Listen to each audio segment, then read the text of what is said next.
Morning.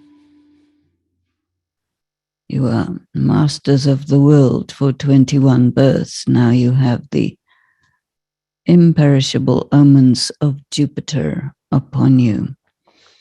So it's very important to grasp that once you come into Gyan, the knowledge is imperishable. And of course, the omens of Jupiter are also imperishable. That means you have the other kind of omens, which is the omens of Rahu, which is the karmic accounts. So that's a force. But then the omens of Jupiter means the force of God. So the force of God and the force of negative karma is equal. Right? Yeah. So when you're in balance, one side the force of God, the other side the force of negative karma, then that's where your free choice is important, because you can go one side or the other, and that makes all the difference. Just one choice. So what constantly remains in the intellect of true serviceable children, and that is that your wealth is never diminished when you make a donation. So you constantly continue to donate. So what do you donate? The jewels of knowledge. That increases your wealth. But any other thing that you donate in Baba's work also increases. So the intellect is aware that you are benefiting yourself. It's an investment. The Father continues to observe as a detached observer to see who makes their lives elevated and which ones pass. Good manners are required in knowledge. Do not become disheartened over trivial matters. Something that we think is a very big deal, Baba says, actually is trivial. Well, with hindsight, it is, right? At the time, it's big, but then you say, oh, it wasn't that big. The song is, you are the mother and you are the father. Om Shanti. Good morning, children. It is Thursday today. For you children, the day of the omens of Jupiter. So the word in Hindi for Thursday is Guruvar, the day of the Guru. And the Guru is the Brahaspati also. So this is the day, the omens of Jupiter, the day of the father of the tree, is the most important. This is the most important day of the week. In Christianity, Sunday. In Judaism, Saturday. In Islam, Friday. In BK, Thursday. I think Monday, Tuesday, Wednesday is not taken. Right? Monday is silence, but that's for us. Yeah. When, huh? Shiva is Tuesday. India is very famous. But in terms of a religion hasn't taken this day. Baba thinks Thursday is good. Even though Shiva's day is Monday, but Shiva likes Thursday. Huh? The Christians, yeah. Oh, so each religion gets a day. Each religion gets a day. So Monday, Tuesday, Wednesday is not taken. Oh, well, the pagans should have, Moon Day, Lunes. But yeah, but then the pagan says the Hindus, the same thing. Because it's the ancient religion, right? The old religion. Yeah. And the old religion has only continued in India, not anywhere else. It all got taken out. Right? Taken out, taken away. mostly what they did is they made everyone forget. And that's how it disappeared. It's interesting. Even he says for us, you forgot that you're souls. You forgot Baba. So the name Vrikshapati, the father of the tree, is remembered. The omens of Jupiter are over you, influencing you. Baba, the father of the tree, is once again giving us his inheritance of unlimited happiness.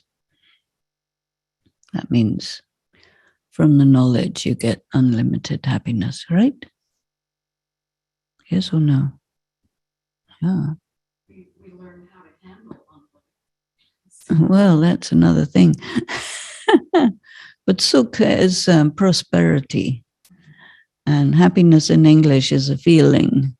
But it's really about the wealth. So the wealth he gives us is, I think, the wealth of knowledge. And then what you do with it, that creates your fortune. Because we have to do pure karma, and then we get good results, right? So he also inspires us to have unlimited renunciation. So you want to absorb a great deal, study at the Brahma stage, and then renunciation at the Shankar stage. You give up, body less. So those on the path of isolation have limited renunciation. Everyone will have to renounce. You know, now with all the COVID and so on and so forth, it's creating a big problem in terms of the economy. So you will have no access to food, no access to this, no access to that. All the things that were supposed to be right there will not be there. So the Father says, as you make further progress, he says you expand more, many will listen to you. The Purifier Father, who is also the guide and liberator, says, I have come to take everyone back to the world of liberation, the soul world. The people on the path of devotion make effort only for liberation, not liberation in life, just to go back to nirvana. And they have to practice devotion for very long, so that ultimately, after their devotion is complete, they can receive the fruit of it. But no one other than you knows about this. You children know that it takes exactly 2,500 years. And this is also fixed in drama. This is the predestined drama. And each actor continues to play his or her own part. And each of you, too, plays the same part every cycle. Do you like your part in drama? Yes?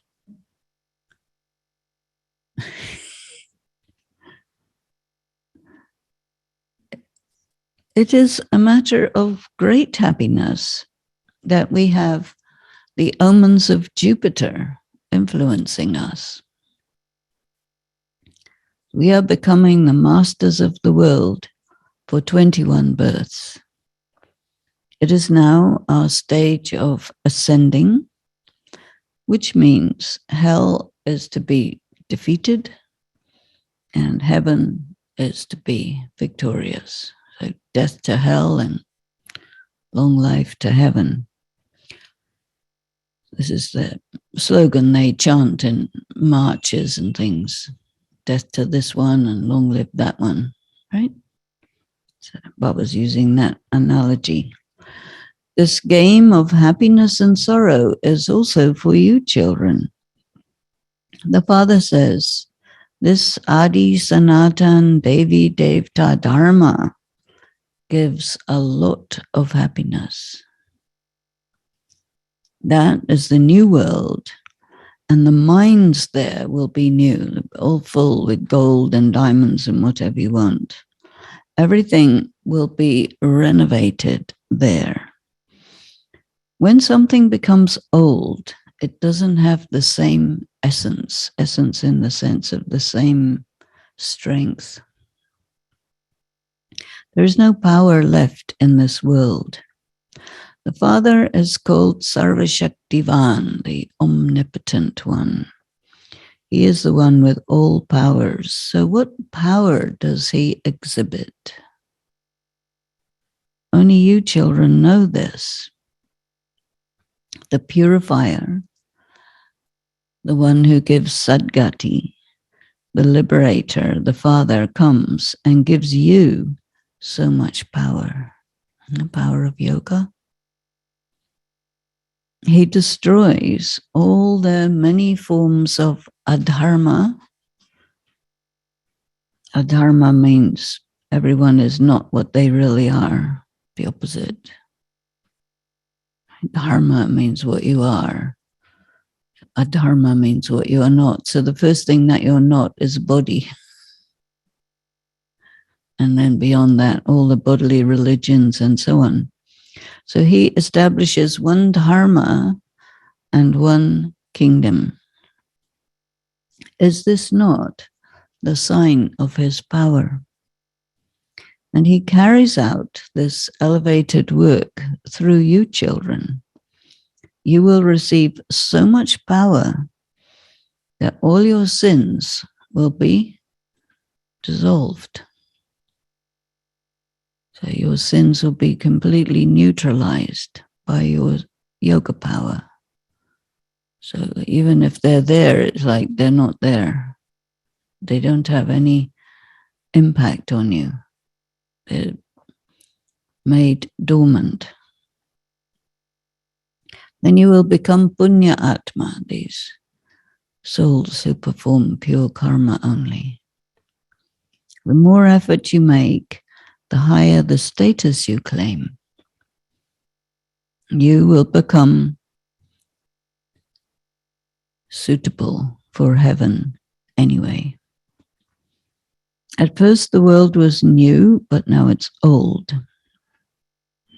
People don't understand this because they just have blind faith. They accept whatever they're told. You children know that previously you didn't have this intelligence. It is also remembered the blind children of the blind. This is the description of the Kauravas. It's a scene from the Mahabharata where the Kauravas went to visit the Pandavas because the Pandavas had built a really nice city in a really horrible place, which they made really beautiful. And the Kauravas went, but the Pandavas had had their city built by the architect called Maya.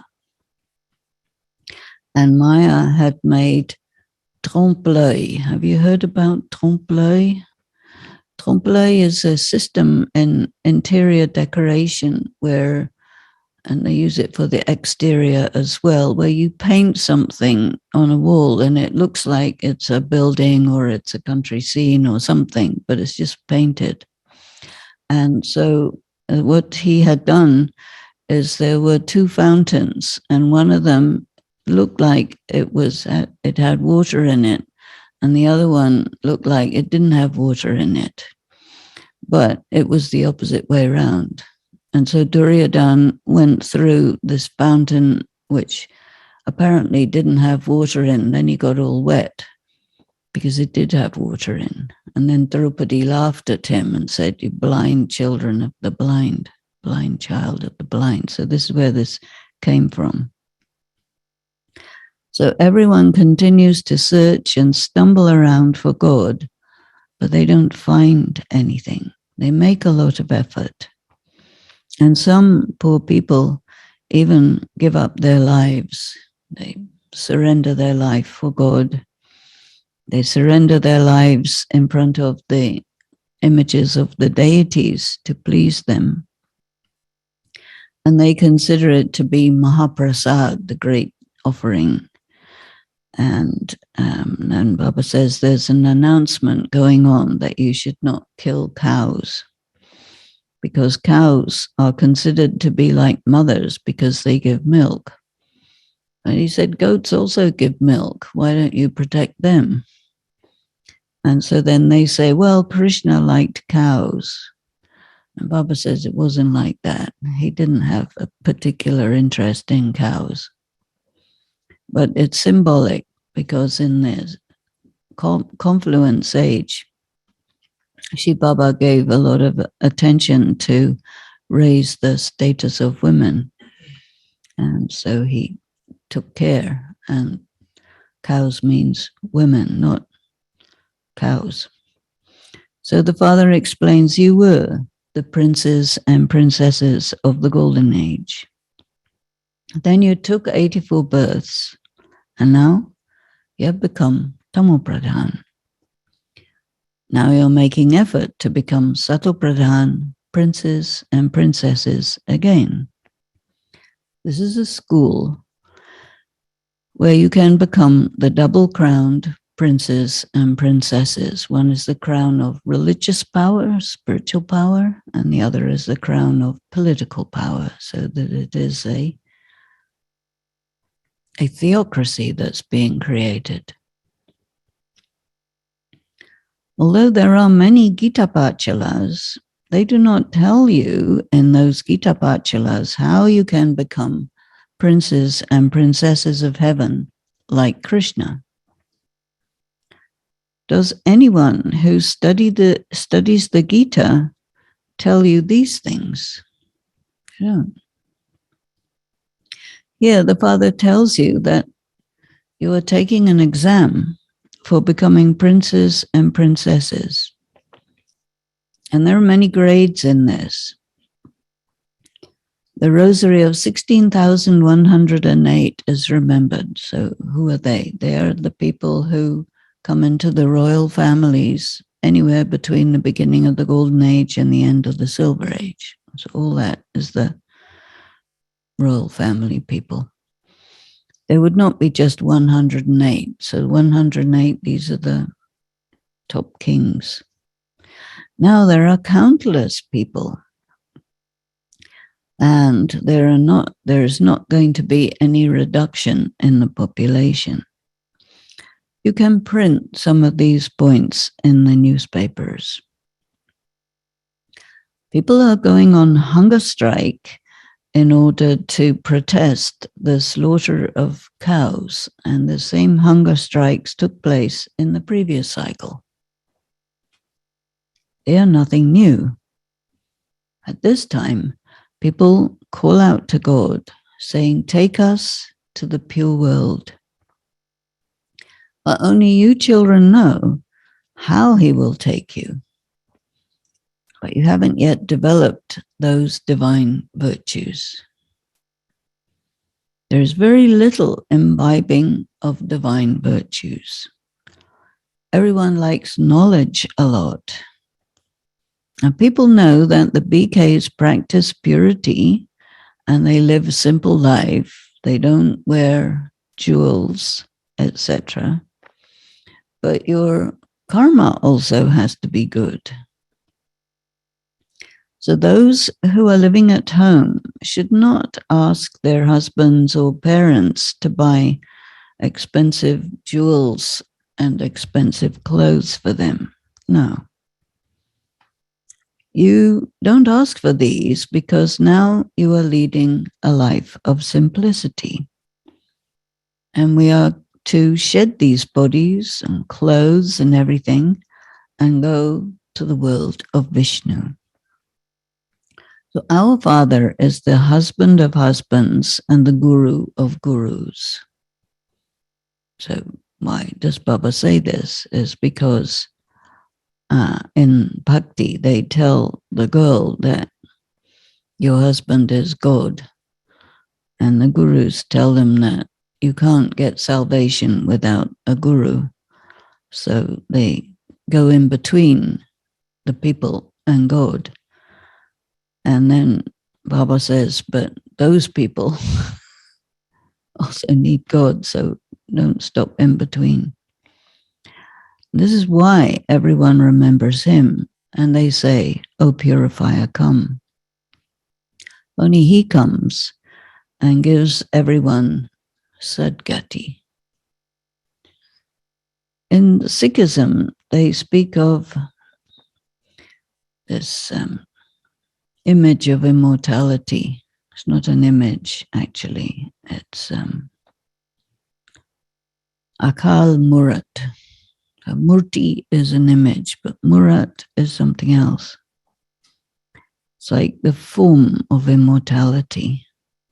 And they use this expression Sat Shri Akal when they do their chants, referring to God, that he is the truth, the pure one, and the immortal one. Death can never come to a soul. Bodies are destroyed, but the soul can never be destroyed. So people remember the Sat Guru, Akal Murat, and they say, "Come and give us Sadgati. Take us back to our home of immortality from whence we came." You children have to explain that the Sat Guru, the Akal Murat, is only one. And so, how can anybody else call themselves a guru? So the definition of a guru in this respect is that he takes you to the soul world. And none of them can take anybody anywhere. So the Father explains all of them are the many gurus of the path of devotion. But only the one Father is the ocean of knowledge. So gurus also give you spiritual knowledge, but they don't give you correct or sufficient. You rivers emerge from him, the ocean. Only Baba explains all these things. The unlimited Father gives you the unlimited inheritance. So you can see inheritance keeps on referring to the knowledge. A worldly teacher gives you the inheritance of that study, whatever he's teaching you or she's teaching you. So Baba has come and he says, now constantly remember me alone and your sins will be neutralized.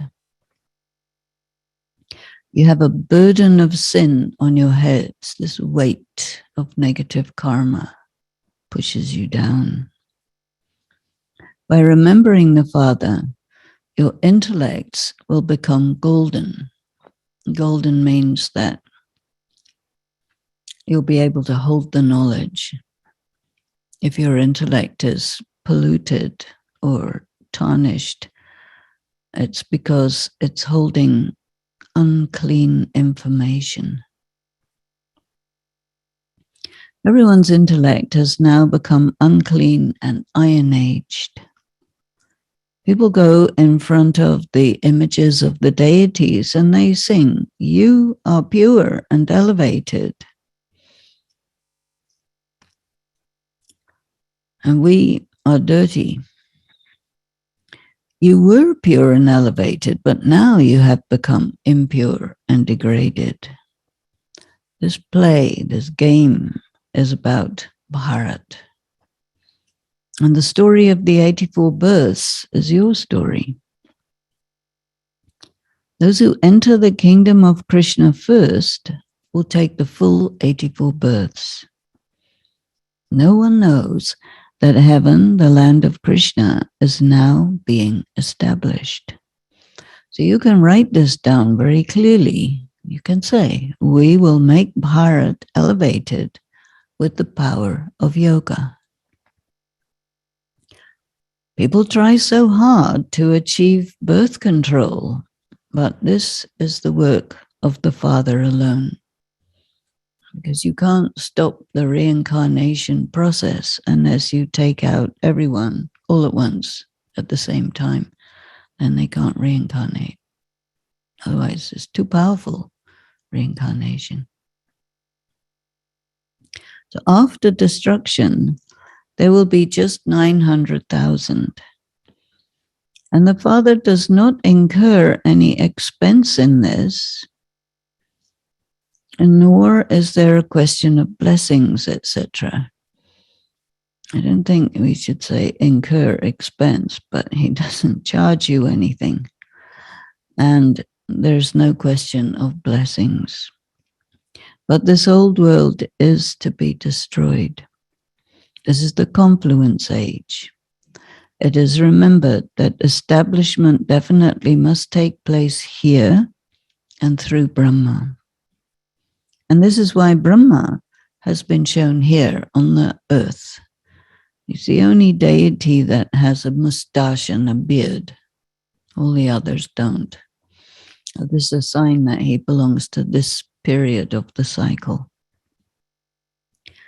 So people ask, why do you have the picture of Dada here? Brahma Baba, Dada Lekraj. So Baba says it doesn't matter who you put, they will all ask, why did you put this one? Brahma is an ordinary form. The most senior one can only be Brahma. So he is the great-great-grandfather of the world, so that's the senior one. This is such a simple matter, but it requires so much explanation. God comes in an impure body in the impure world. And nobody can imagine that. It's impossible. No one here can have a pure body. It has been shown in the picture of the ladder that everyone is living in the forest of thorns. This is the impure world. And so God comes in an impure body who is then named Brahma. Keep all these things in your intellects. People ask all sorts of questions. And the intellects of those who explain the picture of the ladder has to be very good. But those who do not have the role of coming here will continue to ask useless questions. What is a useless question? There are some very specific ones. Yeah? Yeah. But there are many people, they know all the Gyan. And they ask, how can God come in Brahma Baba's body? And they ask, why can't we have free will? Or why can't we change the cycle? So if you know the Gyan, then you can't ask those questions. If you ask those questions, it means you don't know. Right? So, yeah, they want liberation. So the cycle of 84 is remembered. They don't say the cycle of 84 births, but in Bhakti they talk about the cycle of 84, but they don't know 84 what? It's births. Those who are worship-worthy then become worshippers. The knowledge is very simple. Just remember Baba, and then your sins will be neutralized, and you will become deities. Brahmins become deities. So the pictures of the Virat Roop, the cycle, the ladder, and the Trimurti are all connected with one another. And Baba shows you many methods for explaining. Some people are able to imbibe it, absorb it.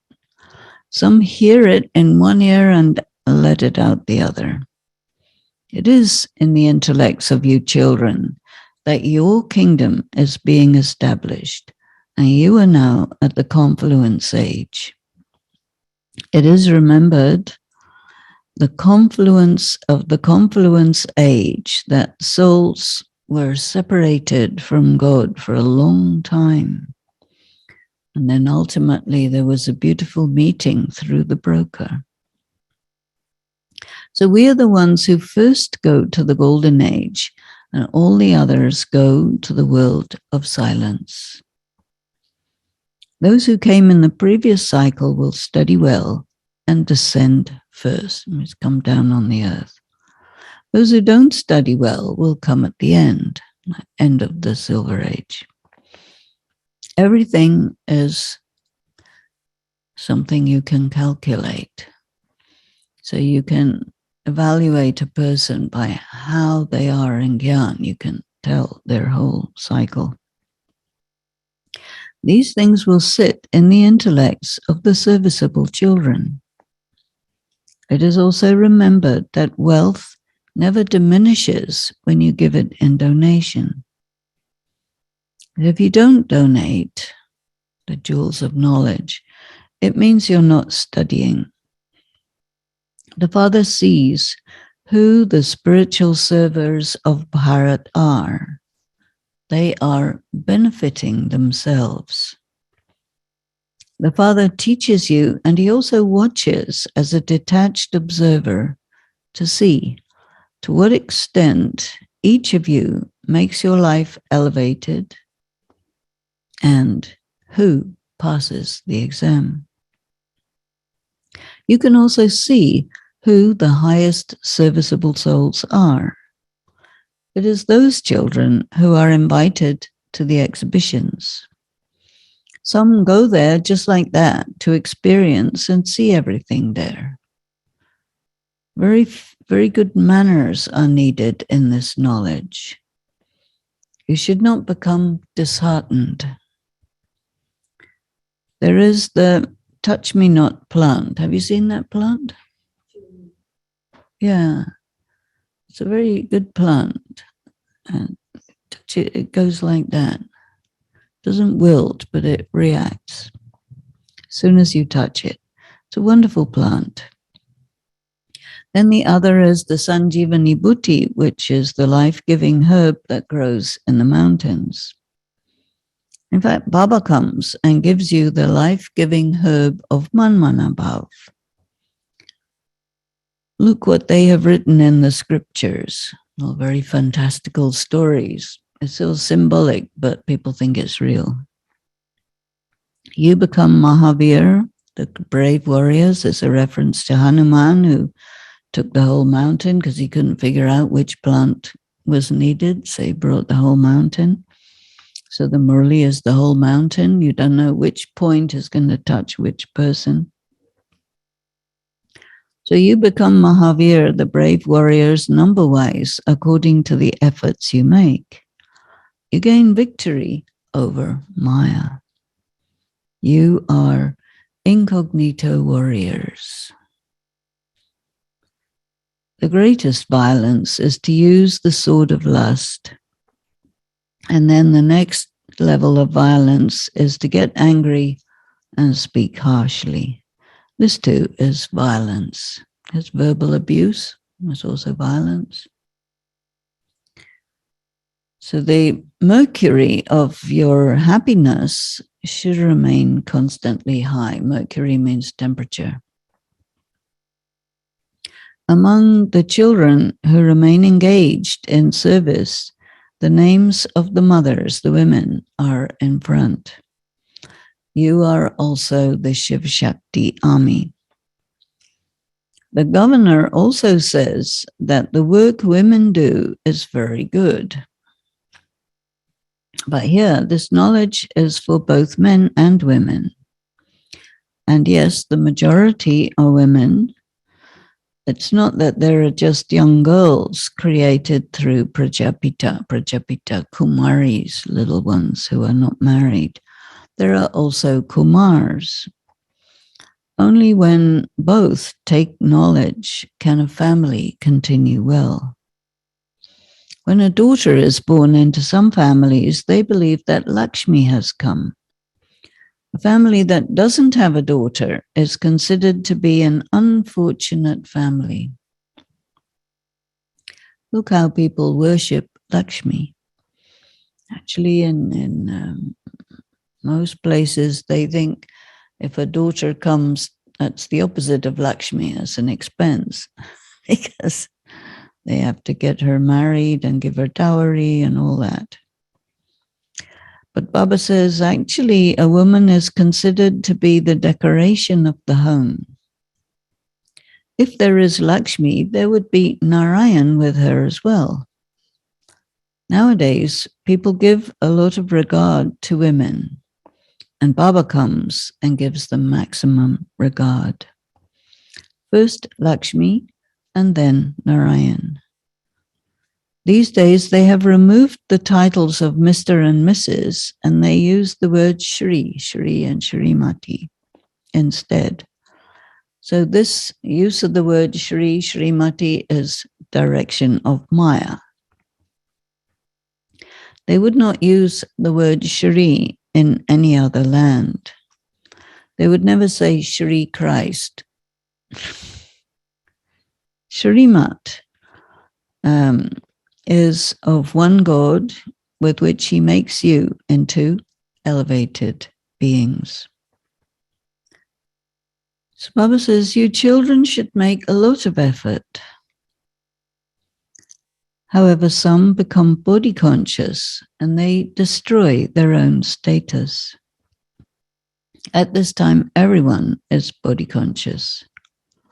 There cannot be any other school like this where the Supreme Soul sits and teaches you souls to consider yourselves to be souls and to remember the Father. No one else has such a part in the drama. The soul has an imperishable part of 84 births recorded within. The picture of the ladder clarifies this very well.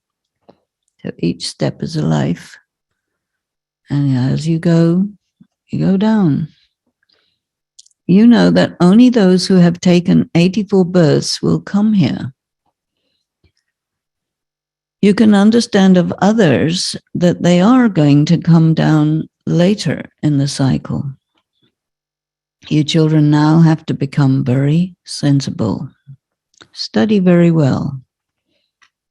Those who study well, sensible, samadhar means you have to understand the knowledge, not just be able to repeat it, but to understand the implications of it. That's what's meant by samadhar, and sensible, they put it sensible. So study very well. Those who study well also teach others, and so they will claim a high status. The Father explains very well that you must forget everyone. It means do not be dependent on anyone, including your own bodies. Do not be dependent on it. Consider yourselves to be souls. Forget this old world. Do not be dependent on it. Simply remember the one Father. That means depend on one Father. Only by having remembrance will you claim the Father's inheritance. Nowadays, they signal to you to remember God. They go like this. So it is definitely only the one Father that is God, and all others are his children. The highest on high is Shiv Baba, and then come Brahma, Vishnu, and Shankar, and then the World Mother, Jagadamba. The tree is the expansion of the path of devotion, and knowledge is the seed. Acha. To the sweetest, beloved, long lost, and now found children, love, remembrance, and good morning from the mother, the father, Bap Dada, and the spiritual father says namaste to the spiritual children.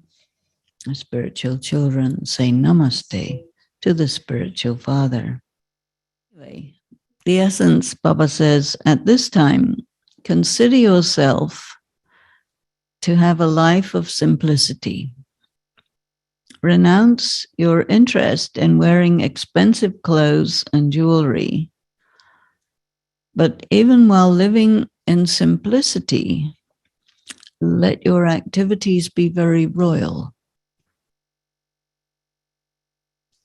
And secondly, don't become a touch-me-not plant, like reactive. And do not speak harsh words. Be a conqueror of Maya, using the life-giving herb, Manmana Bhav. The blessing is, become Udhar Murat and Adhar Murat. Sukanya Ben and I discussed this language. It's not an image of support or an image of upliftment, because there's no point being an image since you're not an image. Murat is like the form. And so, how did you put it? It's not support and upliftment, something else. Udhar is raise people up. Oh, it's Udar or Adar? Udhar and Adhar, two of them. Oh, what's Murat? Murat is this form. It's not murti. Murti is an idol. You don't want to become an idol. That's a piece of stone. You want to become the actual thing as a person. And so, and your body may be an image, but it's no use your body holding everything up because it won't be able to. Your soul has to do that. So Murat refers to the soul. So that word image can't refer to a soul. So you become like an inspiration to raise people. And so Adhar and Udar. Like the corporeal father, and make every action of yours memorable. That means inspirational. Just as the corporeal Brahma made every action of his like memorable, a memorial. In the same way, every action of yours will become a memorial. It's not really a memorial, it's more like memorable. When you move along, considering yourself to be an Udhar Murat and an Adhar Murat. See, some of these things, when you put them in English, doesn't go very well. So we have to think what it really means. So the acts of those who consider themselves to be Udhar Murat, you're the examples that people can take inspiration from.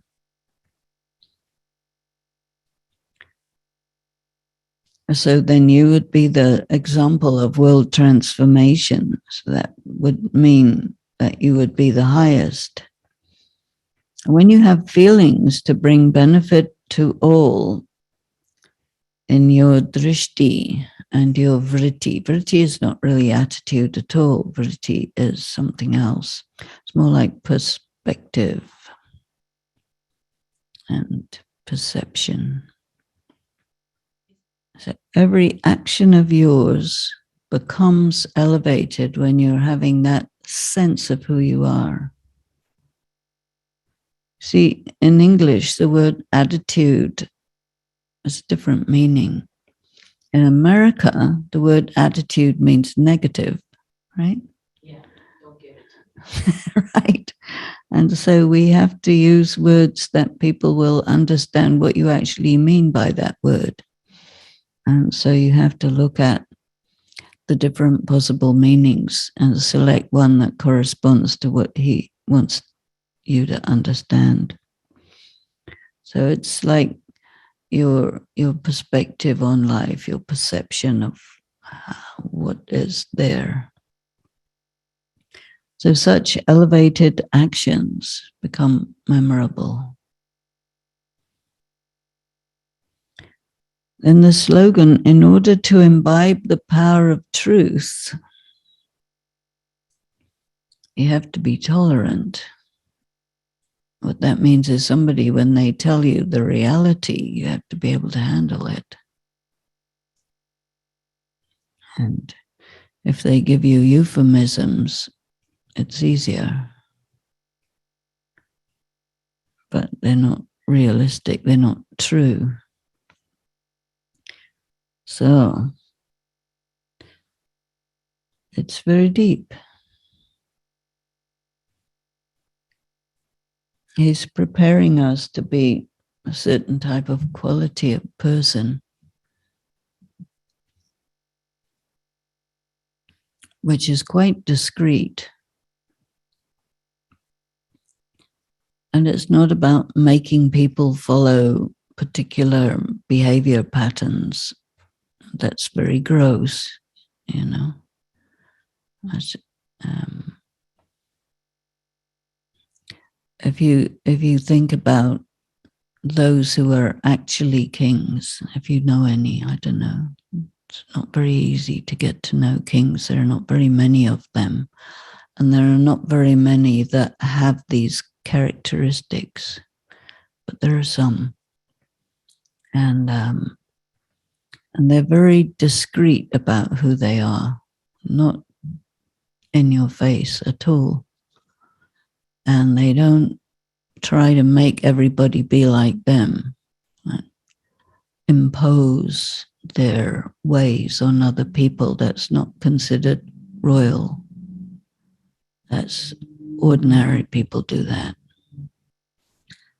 So it's quite interesting what he's making us into, what is really the meaning of being really real. As quiet, as dignified, as noble.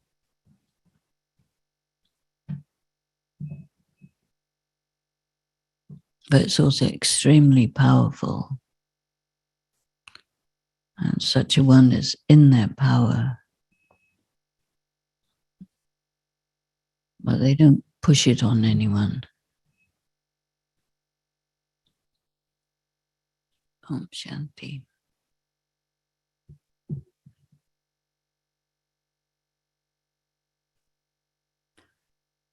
Offering Bhog today, two unusual things came through. One is, two wrongs don't make a right. You know that expression very well, but it's quite deep, really. And one of the things that people think about is justice. And if there is an injustice made, then it has to be righted, usually by doing something that sometimes could be another injustice. And taking revenge is something Daddy Prakash Mani used to say, don't do that. So in Gyan, if there is the perception that someone is doing something wrong, putting it right, it's not accomplished by doing something against that person. So in that sense, two wrongs don't make a right. So I'm not sure exactly what that's about in this context, but that came through. And another thing that came through was Baba puts a crown of responsibility on our head, right? And that was turned upside down. So maybe we can understand that we have to understand our responsibility the right way around and not the wrong way around. But anyway, those two things came through, oddly enough. It's not normal for something very like simple like that. But it's quite deep when you think about it, really. Keep your hat on the right way up. Turn it up. Because because there's still monarchs, but they're actually anything but punya atmas or charitable. They're takers. Let's give you the microphone. Om Shanti.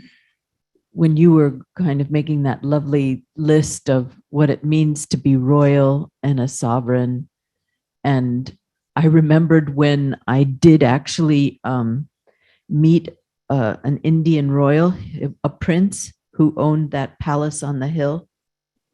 And I went with Heidi to have a cup of coffee up there.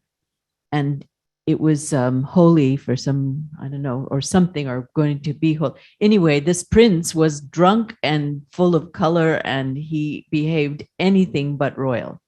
And I went, wow, I guess the crown is upside down. Well, yes. And so I didn't want to interject at that time, but when you were I love that list. You were, what it means to be royal, my goodness. And the form of the murat of being a sovereign, a giver. We have no concept of what it means to be a golden aged emperor. Yeah, it's true that there's so many examples of people misbehaving, because there is this other expression which I think it comes from Shakespeare: power corrupts and absolute power corrupts absolutely.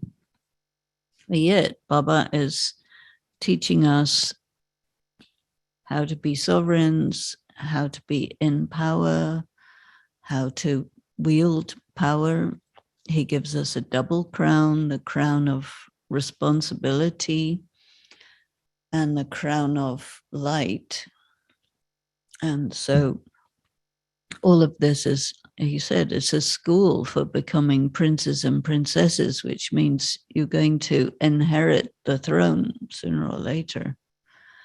And so, do you know how to handle power?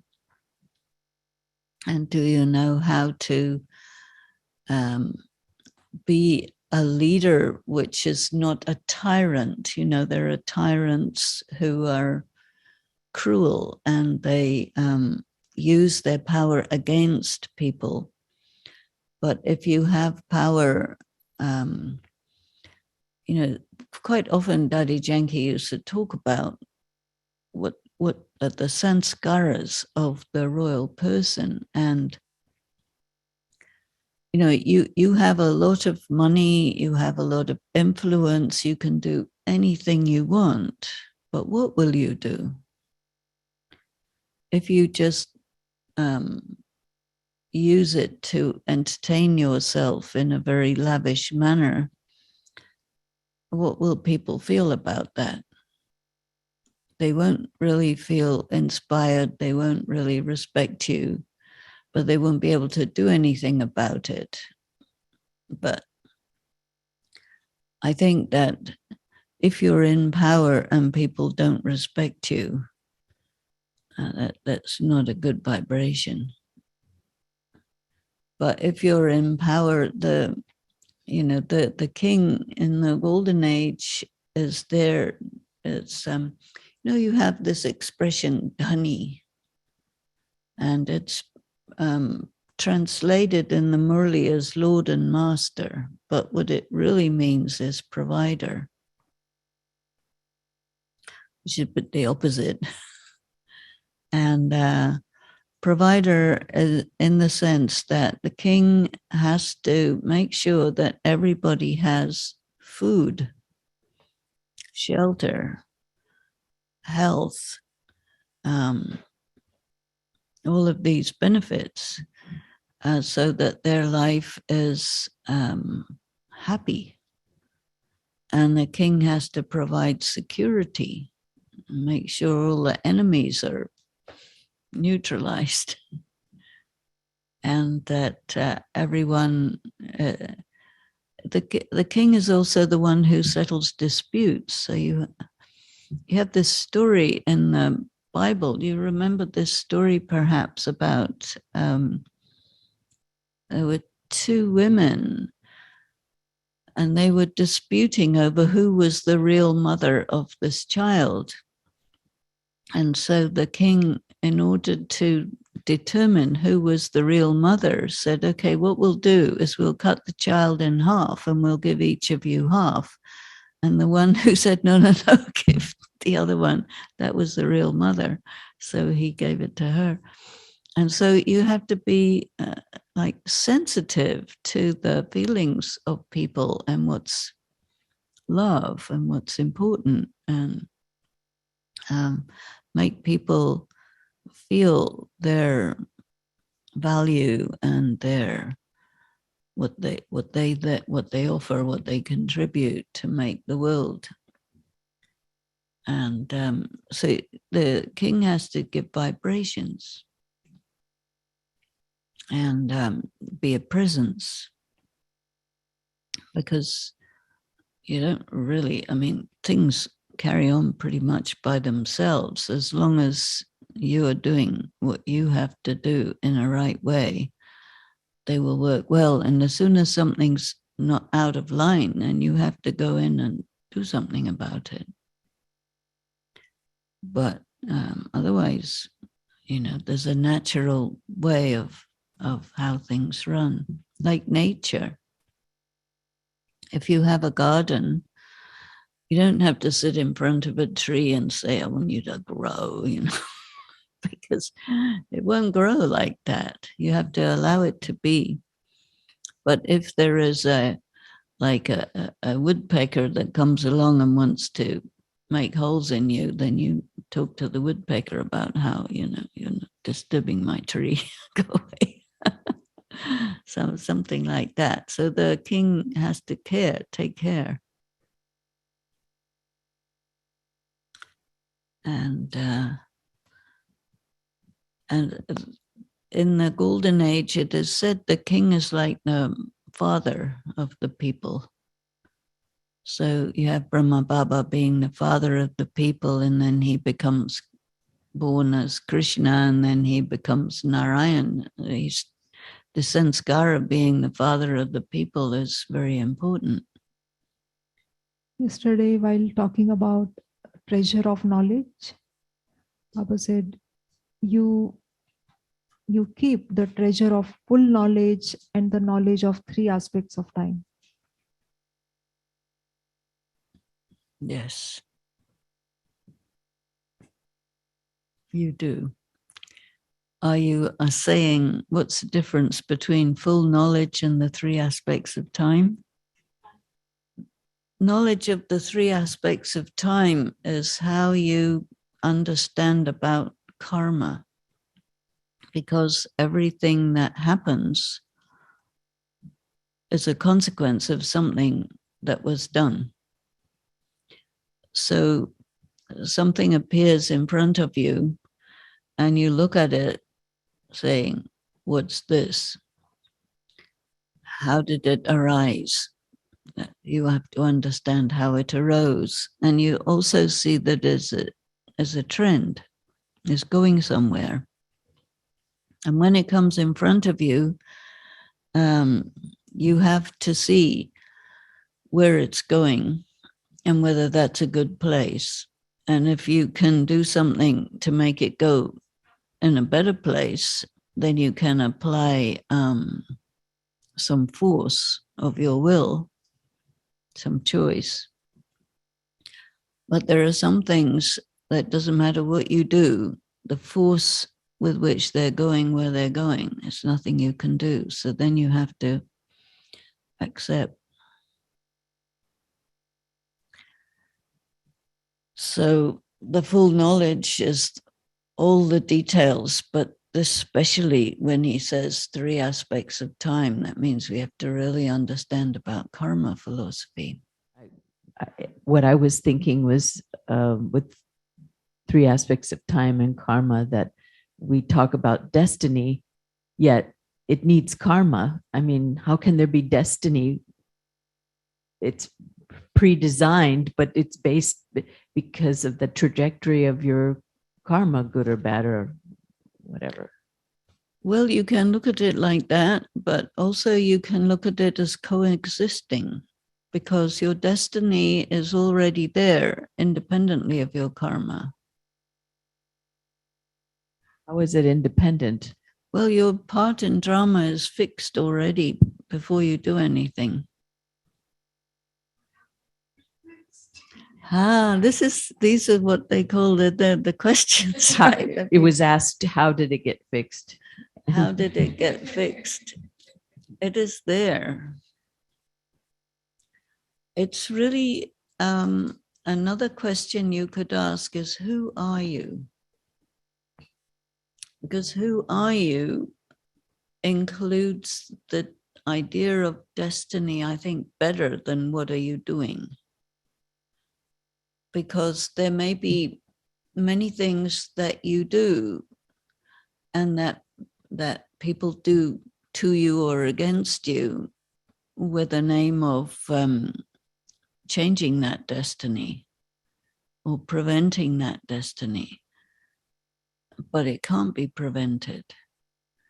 And so in such a case, you just have to know that even if all the odds are against you, but it doesn't matter. Even if there's nothing you can do, the destiny is still there. It's going to happen anyway. And so sometimes, like for Brahma Baba, he was told, you are Brahma, you are going to be Narayan, you are going to be Krishna. But everything that happened was there to try and make him doubt that and to prevent it from happening and so much. So he did make a lot of effort, Brahma Baba. So what is the meaning of this word Purushat? Purusharat is doing something for the sake of yourself. If you think about it as effort and striving, that is really tapasya. So he did tapasya because tapasya means you must take power from God. But, a lot of people, they make effort to change things that can't be changed. And that means it doesn't work. So that's fruitless effort. But the effort to be in remembrance is very fruitful. Sometimes you may make effort to try and get somebody to understand something which they're not going to understand. That's fruitless effort. So then you have to understand that don't make that effort because it's not going to be fruitful. But it's a very, very subtle thing. Karma, destiny, choice. I'm challenging you, but I want to know, I'm not trying to challenge you at all. I want to know, can destiny exist without karma? Well, you see, from my angle, I would say that if Baba tells us that our part in drama is already there, thank you. So this is very, very, very deep points that you're bringing up, because this is the one thing that distinguishes between a royal Brahmin soul and not. Wow. No, but if I don't know the answer, what It's not a matter of knowing the answer. It's a matter of holding things together which are mutually exclusive and understanding the paradox. Well, yes. Be fine with it means you can see it. If you can't see it, you're in either or, then that disturbs you. But if you see, yes, my destiny is there, fixed, and yes, I must do what it takes to get there. Yes, both of them equally, yes. And see them This is the royal sign, because there are going to be many situations in your Brahmin life where you are going to have to say yes and yes to things that you can't bear to say yes and yes. Because normally people would say no and why. And you have to say yes and yes. Otherwise you can't pass the exam. You know, you have to go to the top of the mountain and die there. Yes. And it's all good. And yes. And not just all good, but yes, it is. Yes. It is. More than all good. You know, because all good means you accept it, but you don't get it. But you accept it. So you say it's all good. But there's still a higher level that yes and yes. And the two are mutually exclusive, and still you are, yes, you get it. What Baba talks about super sensuous joy. Does that mean that? Yes and yes. So when you are in super sensuous joy, you do it, no matter what it is. Super sensuous joy is not a feeling. Okay. Super sensuous means that you grasp something, but not by feeling, because sensuous means by feeling. And so super sensuous joy is when you really get what the knowledge is. But it's nothing to do with a feeling. It's like this word happiness, nothing to do with the feeling. It's prosperity. So in that also you do yes and yes. I mean, whatever comes your way. It's a different thing. Super sensuous joy is not about paradox. Super sensuous joy means that you really grasp the extraordinariness of the knowledge, and your sense of self and your sense of everything being exactly as it should be is nothing to do with what you are experiencing, which is totally the opposite of that. And this is something that is going to carry you through the destruction, because without that, I don't think you can get through it. And destruction is a very, very heavy thing. And sometimes Baba has said that, you know, only Brahmins can actually make it through without getting traumatized. And because getting through destruction, being injured or killed or whatever is one thing, but it's what it does to the soul that's another thing. And when you have super sensuous joy, you can actually get through that which traumatizes the soul without getting traumatized. That's another thing. Okay, I think this is from Avyakt Murli. Avyakt Murli. Somebody has asked this question. Now have the one concern, these are Baba's words. Now have the one concern to become complete and karmatit. As a result of the karmic account of past actions, there can be illness of the body or conflict of sanskars with sanskars of your mind.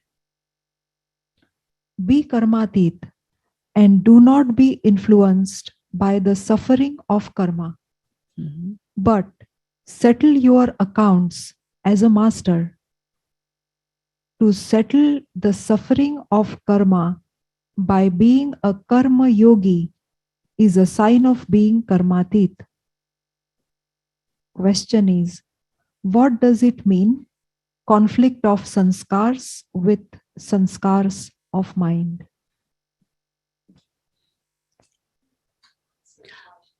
Yeah, I would have to see that murli in front of me in the original Hindi to answer that question adequately. So if it's last Sunday's murli, or which particular one, and I'll have a look at it and see, because sometimes the translations are just like a teeny bit differently than what I would interpret it as. And then because of that, I would need to look at the original.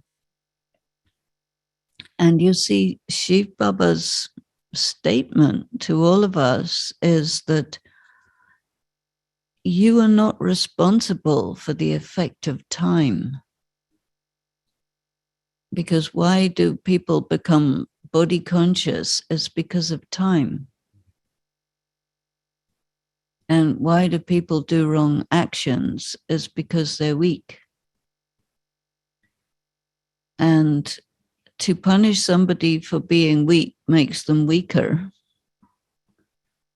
And so that's not really ultimately effective. So what does Shiv Baba do? He says, okay, it's reached the maximum and it's an escalation process. So he says, this is a drama of happiness and sorrow. And who is responsible is time. Because time means deterioration and decline. And in that, there is rottenness, negativity, darkness. And the people have this idea that there is progress. And because of that, they can carry on. But now he says there isn't progress. And if you really, really get it, then you say, okay, what I have to do now is vanish. Go and become a little point and get power from God and start again. You see, because, okay, he says it's Dharmaraj, it's the time of reckoning. So whoever is responsible for whatever, there is no human being who can assign blame effectively or adequately or correctly. Only God knows your account. And he talks to us in such a way that we can grasp a little bit more of what our account is and settle as far as possible bit by bit. There are many who won't and don't, and so they will settle. It's between the soul and God, you know, and that is out of reach of any other soul, you know. So when you go to God to settle your accounts, you're on your own and you have to pay, and it's between you and God. It's nothing to do with anybody else. In between, we have the system of law and all of this to keep the society going. But when it comes to the final, and everything is destroyed, it's just the soul and God. And you go and you, what they say, you meet your maker. And then you go back to square one, you start again. And why is it like that? There's no answer to that question. It is like that. But the truth is so unbearable that you can only really accept it or hear it at this time when everything is already done. And that from now on, you're going up. So, you know, that is super sensuous joy. That is what we wanted to know. What is going on? What is the truth? And the truth is everybody has to go to hell. And then you go to heaven or you go to the soul world. And it's up to you which you like better. So you have choice, but it's also destiny. And I think probably the most important thing that he teaches us, which you do not really hear anywhere else, is do not take sorrow. Do not sit down and be guilty. Do not while away your time thinking, if only I had been more intelligent, if only I hadn't done that, if only I hadn't been so stupid, if only. No, it is what it is. Let it be. It's fine, you know. You can't say, oh, if I had only not done this, I should have done this, and I couldn't have done it, and this is all called waste thought. So you have to really put a full stop to it and say, okay, it is what it is. And now take power from God and do not bother about it. Can't do anything about it anyway. And whatever you did, you did. It's over. Whatever anybody else did, they did. It's over. Now, in the present moment, be with God and go up.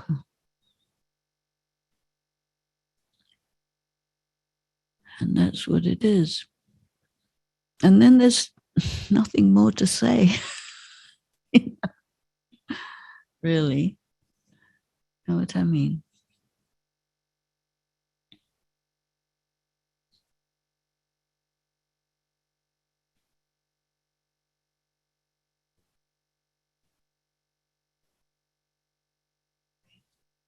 And also, if somebody causes great joy, yeah, it's over, finished. If somebody causes great joy, yes. Same thing, sorrow or joy. Yes, exactly.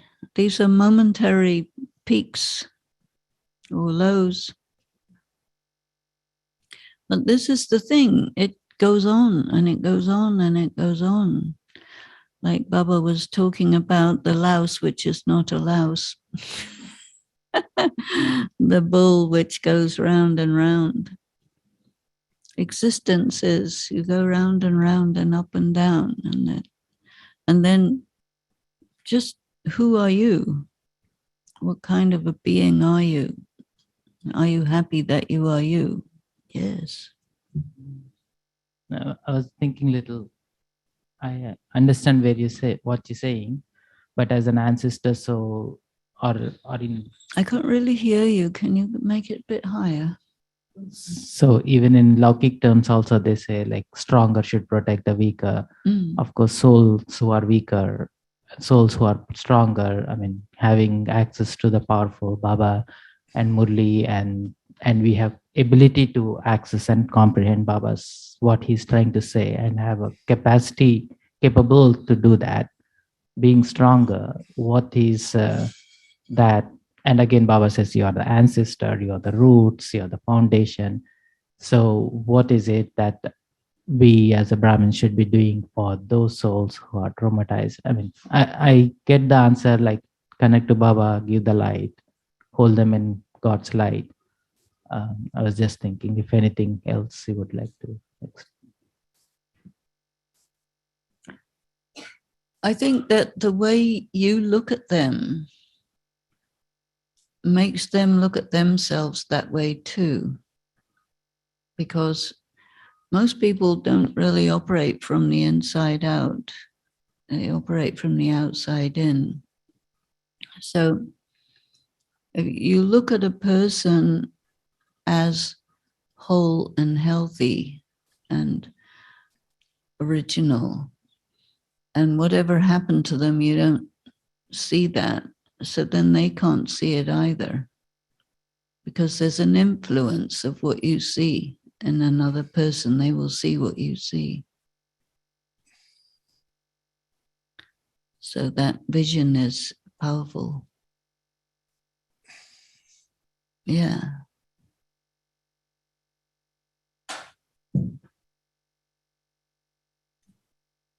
Mike fell down.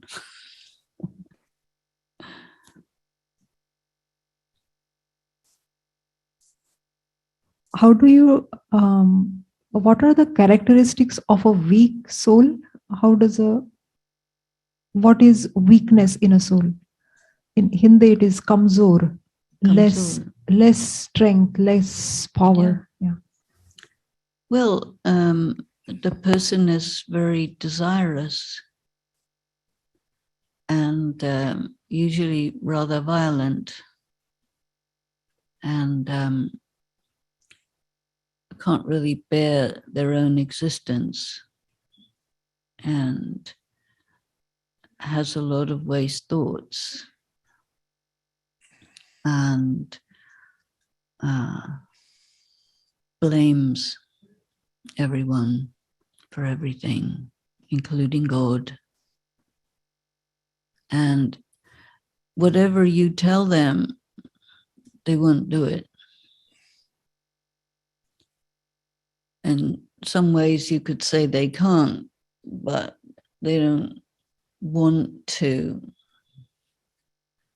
take responsibility, and they, a very rare one, can grab hold of themselves and pull themselves up by their bootstraps. But